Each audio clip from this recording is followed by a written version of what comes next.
Fast and Furious star Vin Diesel denies he forced himself on a former assistant years ago in a hotel room. She made the allegation in a lawsuit. So if you are not in the loop yet, Vin Diesel, who acted as a powerhouse in not just one, but 10 Fast and Furious movies, is now in court. And not for a movie permit or some type of stunt going wrong, but now he's trying to prove his innocence for an alleged battery.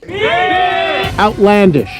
That's what action star Vin Diesel is saying about a former assistant accusing him of sexual battery. But how did Vin Diesel go from being a human tank, driving fast cars into buildings, to standing before a judge trying to stay out of jail? And what exactly is his ex-assistant who was making these claims saying about Vin Diesel forcefully trying to take advantage of her, and what actually happened? Well, this is the Church of Joe Stone podcast, where we find the most shocking and provocative stories in the culture and take them to church. And watch to the end and you can tell us if you think Vin Diesel is innocent or guilty, and stay tuned because this one gets crazy. You see, Vin Diesel is one of the highest paid actors in the world and has one of the highest grossing franchises ever. So it's safe to say that he's worked with a lot of people. And one of those people is Asta Jonasson, who worked directly under him, no pun intended, as an assistant during the production of the Fast 5 movie in 2010. See, on screen, the Fast 5 movie was a hit and arguably one of the best Fast 5 movies in the franchise. But it comes with a twist because apparently lawsuits are now hitting the court and the media is filled with new headlines about sexual battery, which is tagged to an incident that occurred when the movie was being produced in Atlanta. Now, so far, Diesel has been pleading his innocence and saying that he's not guilty of the allegations leveled against him. But Jonasson, on the other side, remains adamant this went down, and some people are buying her side of the story. And if what is going around in the media and being told by this young woman is true, then Vin Diesel and his One Race production company, and looks like they're in for a hell of a legal battle. But what exactly happened, and why would this woman even be in a position to be assaulted by Vin Diesel? Well, let's go through it. See, in the fall of 2010, during the filming of Fast 5 in Atlanta, Asta was given the responsibility of being Vin Diesel's assistant at One Race production company, a role that she cherished and was happy about, or so she thought. Her job description was simple: stay in proximity to Vin Diesel during events and serve as a buffer to avoid being photographed with other women. So here's exactly what she's claiming went down. Back in September 2010, Asta claimed that Vin Diesel had a bunch of ladies over at his Empire Suite of the St. Regis in Buckhead when the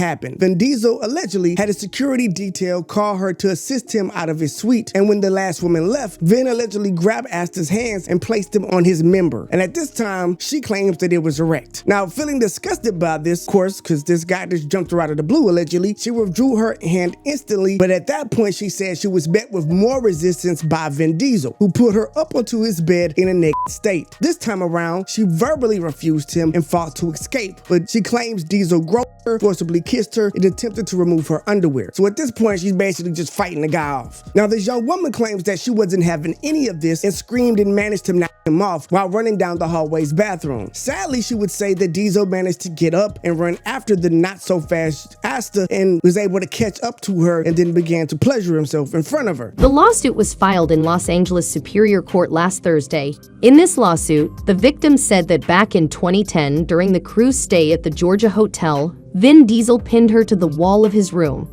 She tried to break free from his grasp, but he kept holding on, and if that wasn't bad enough on its own, he then started to grope her against her consent.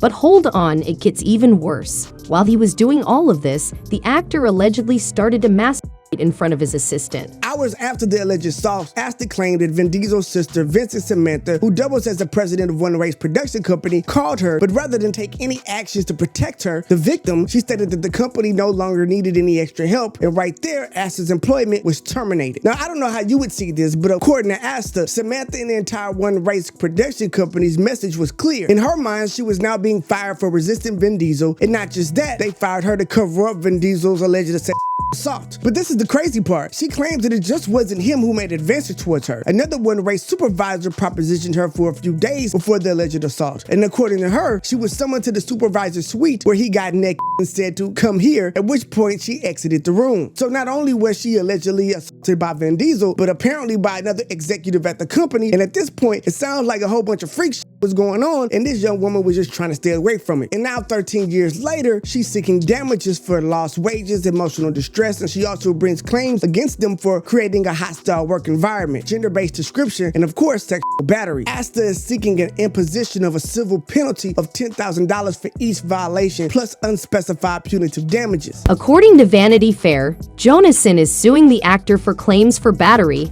gender-based discrimination, hostile work environment, and retaliation, among several other charges.